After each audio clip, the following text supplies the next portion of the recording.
Today we're going to be making this little presentation box, and you can see that it's got a couple glasses and a bottle of Irish cream liqueur in it, so it's all ready to go. We're going to be using box joint corners, and of course we're going to be doing some veneering, some beautiful bird's eye veneer from Oak Wood Veneers, and trimming it up with a Purple Heart latch and exposed brass hinges to really give it a little bit of a fine look.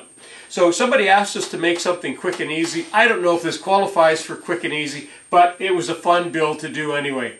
I'm Colin Canet. Stay with us and see how we make this great little presentation box. Before we get started today, I wanted to show you some of the wood veneers that I received from Oak Wood Veneers. They're absolutely stunning. I'm going to show you some close-ups of this bird's eye maple veneer. It's just gorgeous, and the joints are just perfect. And there's those veneers. They're just, you can't even see the joints. The joints are so wonderful. There's the black walnut. This is the bird's eye veneer. Just stunning woods. So we're going to be using, in our project today, we're going to be using this bird's eye maple. So if you missed our last veneering, here's what I've done. Basically, from that roll, or that part roll of bird's eye, I just cut out, with the utility knife, I just cut out a piece. I have a substrate, and this is just a 1/8 hardboard. I'm going to be gluing it to that, and I'll be using this roller to put it on with, and then we'll be putting it in this vacuum press, and we'll show you that when we get there.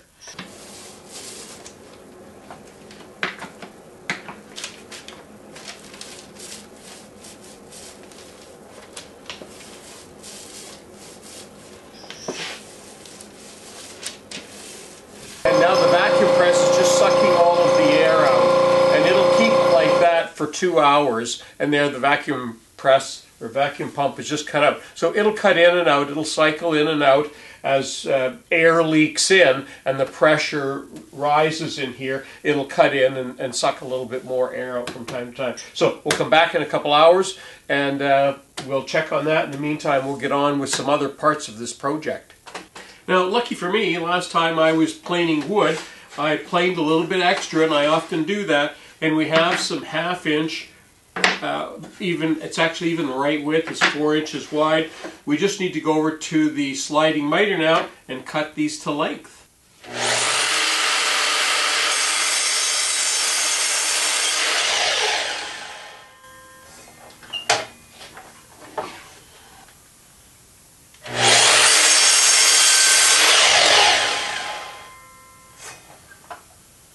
Now there's only 2 adjustments that we need to make on our box joint jig, and one of them is the height. And I just took a piece of scrap when we cut the ends off those boards, and I just used that, and I want to be just barely above the blade. I want the blade to be just barely above the material. So that's a quick way of figuring that out. The only other adjustment that you need to make on this box joint jig is these. I have here the 2 fronts and the 2 backs. There's the 2 sides and the top and the bottom, and they need to be offset because I'm actually going to cut both sides at the same time, and then I'll turn them over and cut the other 2. So these are the gable sides.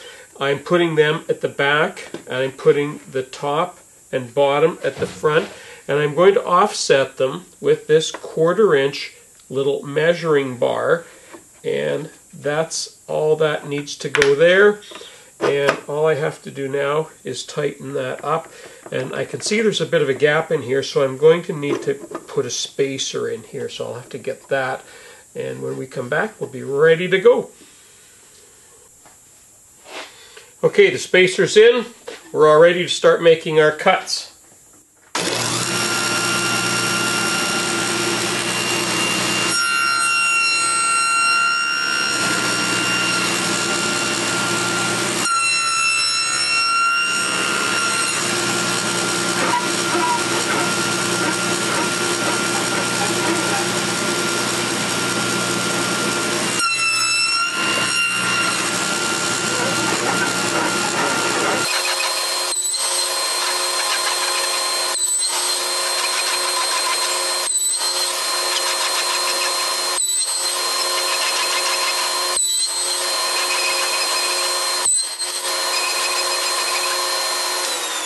Now all we need to do is loosen this off, turn our boards end for end, and we need to make sure that we use the same setting. So now the two that are offset are going to be in the back. Now we do the same thing all over again.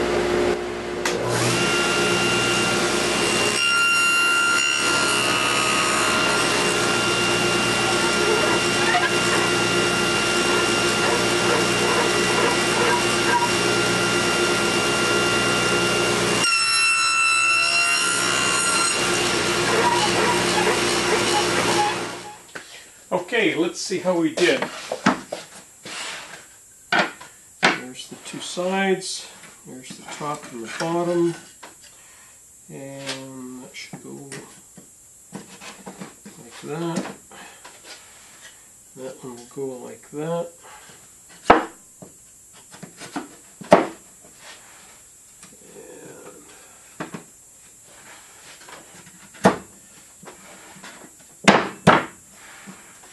Here we go. Now we just need to glue those and clamp those, and that'll be ready to go. It's perfect. So what I'm doing right now, I'm just using my little hand belt sander, and I'm going to take the nubs off the box joints. Remember, I made them a little bit proud. I'm not going to take them down even, just close, and then I'll use the random orbital to finally do the final sanding. And I'm not going to show all this on camera.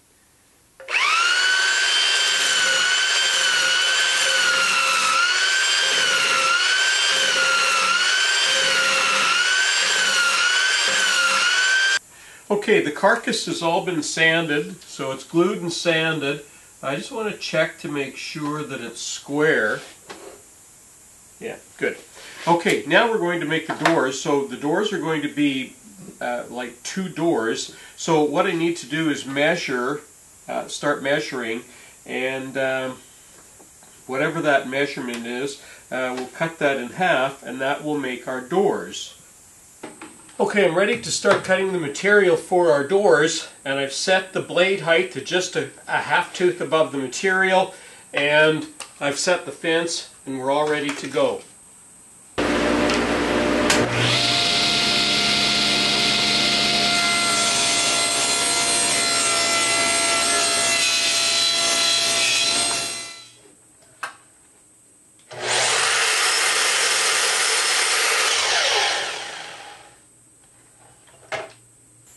So we're at the router table now, and we're going to be making the doors, cutting the rails and stiles for the doors. And the way I always do it is I always cut the rails first.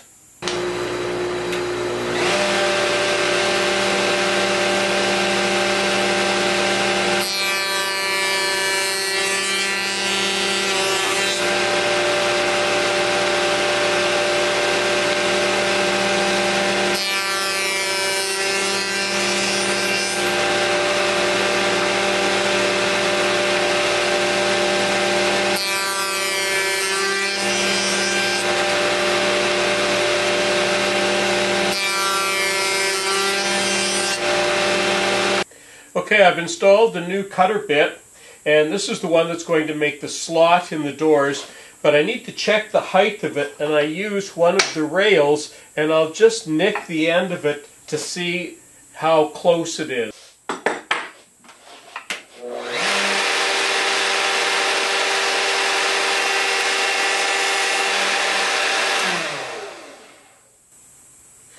And what we look for is flaring on both sides, and that's where I'm at now. I've got flaring there, and that means that that bit is set to the right height. So we can go ahead now and cut all our slots.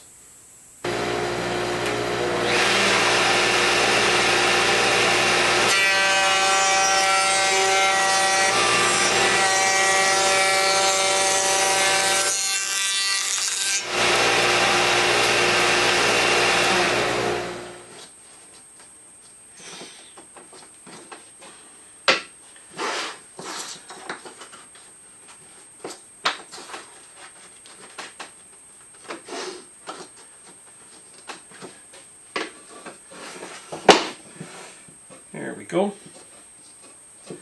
Okay, and those will open up like that. What we need to do now is I am going to pre-finish these this time because I'm going to dye them a little bit darker, and I'm also going to pre-finish the panels that we've already made, the bird's eye panel. So I'm going to go ahead and do that, and then we'll come back when this is dry and we'll be able to start gluing up these joints here.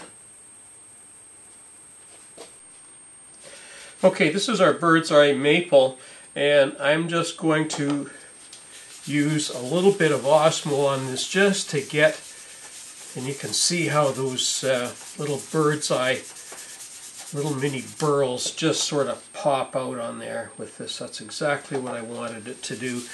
Now this is a full-size sheet. I still have to cut this in half, but we'll do that after the Osmo is dry, just before we do the final glue up.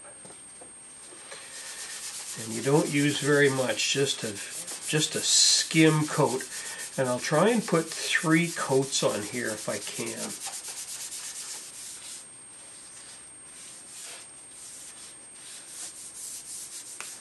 And that's the applicator. Just a small little pad.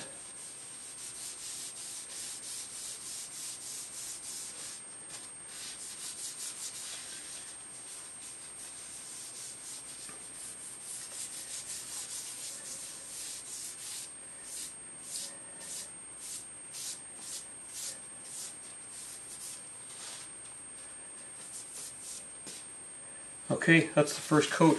And you can see what a difference that's made. That's amazing.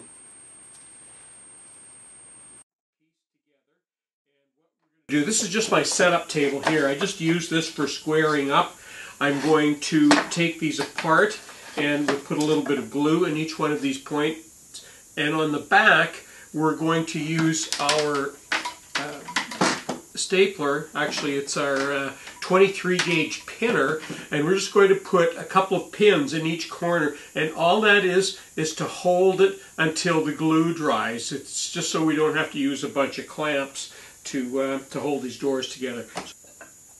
Just put a little bit of a dab of glue on each side, front and back, and put it together, and we'll show you how we're going to pin it.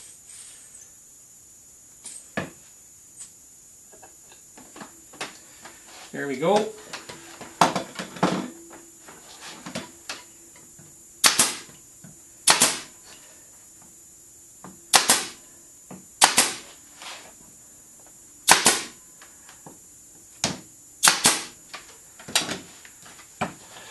There, and that'll hold that frame until the glue dries.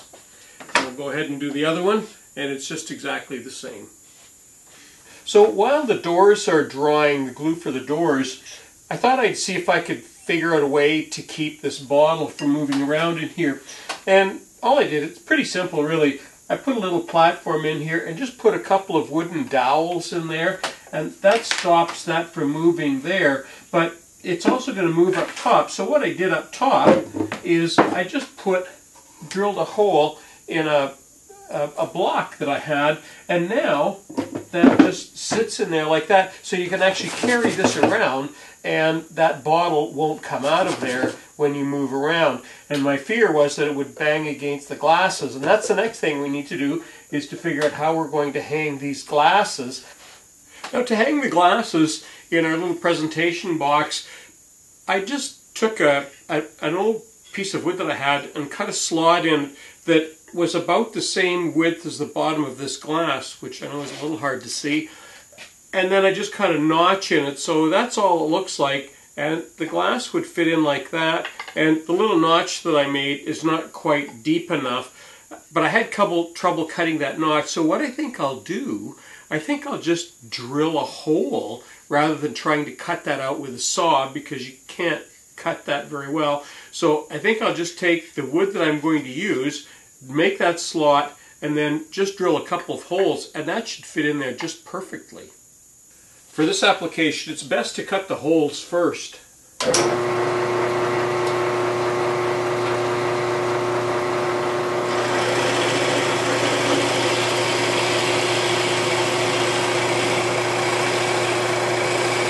when you're cutting smaller pieces on the table saw, you need to take extra precautions. That's why I have this special push stick just for this job.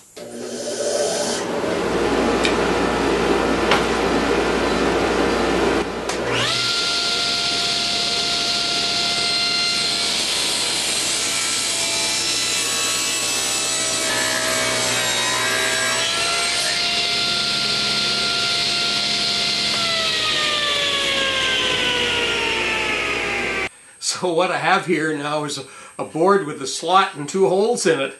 And what I'm going to do is just by hand, I'm just going to cut those down like that.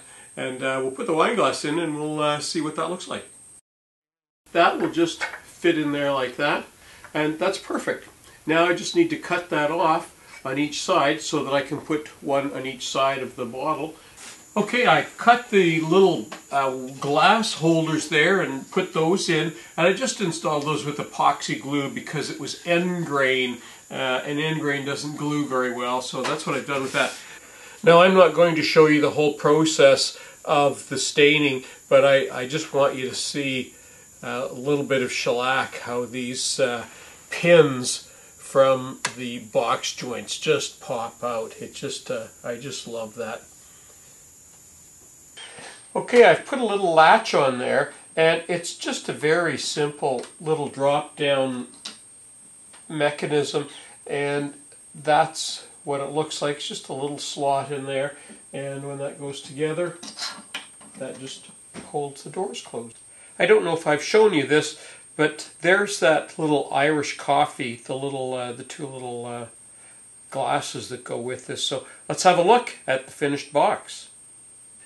And there's our little finished presentation box, the Irish coffee, and you can see how the glasses are hanging up. What I like about it is you can transport this and the bottle is locked in there, and with the doors shut, the glasses can't rattle around either, so you can actually transport this little box without worry of crashing any glass. And then it's got the little latch on top. So that's our little finished liqueur presentation box for St. Patrick's Day. So that concludes our video on making the little presentation box. And we used exposed brass hinges because we wanted them to match the little brass bolts, there are screws that we used in making the latch. All in all, it turned out nice. This was supposed to be a quick and easy job, and it's turned out to be a little bit more work, but we kind of like to do that.